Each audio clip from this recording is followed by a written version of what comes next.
All right, we're back on the vacuum decay test part of using a micron meter on this 2009 BMW 335i.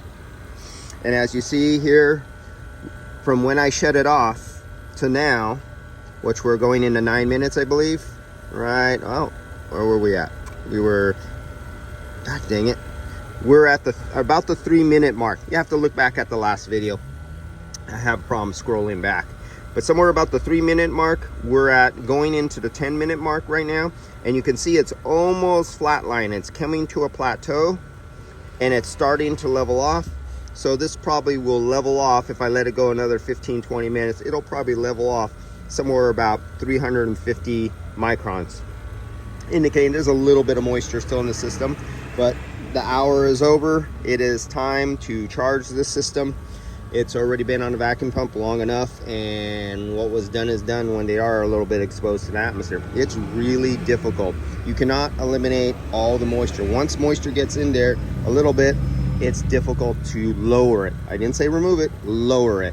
And this does have a new desiccant bag on it. So we're gonna charge this out now.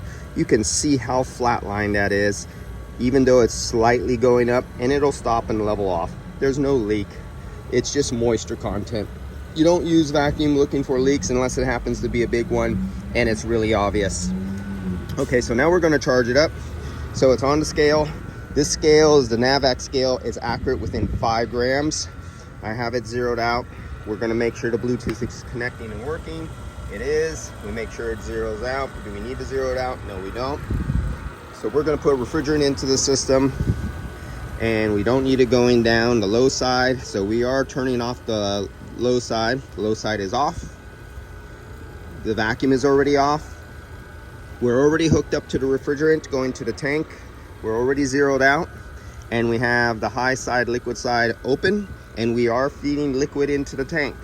We do need 590 grams into the system. So let's see if I could get this and this into sync. And let's get back over here, throw some pressures up there. And are we hooked up? Let's link our tool. Nope, that's the wrong one. Link our tool. Our tool is linked.